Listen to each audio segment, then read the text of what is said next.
we've been fishing a Nico rig since I was a teenager. It was just called a wacky rig with a nail weight in it. I mean, and then you know, when the Nico come out, I was like, well, what the heck are they talking about Nico rig? You know, what is a Nico rig? And I mean, I Googled it and I watched the video and I'm like, man, we've been doing that for 20 years. We just put it, you know, we just called it a wacky rig with a nail in it, you know? Yeah. So, but it's evolved and we very seldom fished a wacky rig without a nail in it at home growing up, you know? I mean, we always put a nail in it. So. Hey everybody, Todd Faircloth here. We want to talk to you guys about a great new hook we've come out with, Gamakatsu, the Cover Nico. Super excited about this new hook. You know, a Nico has kind of taken the fishing world by storm as of late. It's a hot new technique, and we've got a really crafty setup here that we've come out with, and I want to talk to you guys about how I would approach and fish a lake and pre-spawn and spawn with a Nico. This is a Cover Nico, so it means we can fish it weedless, and we can throw it around a lot of different types of cover, whether it be grass, wood, or rock.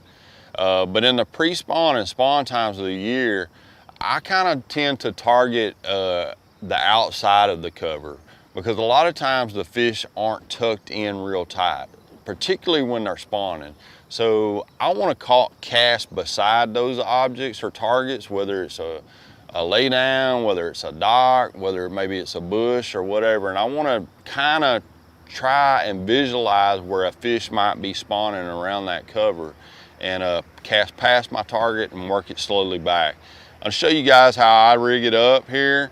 I've got a nail weight in the head of it here. This is a pretty heavy one.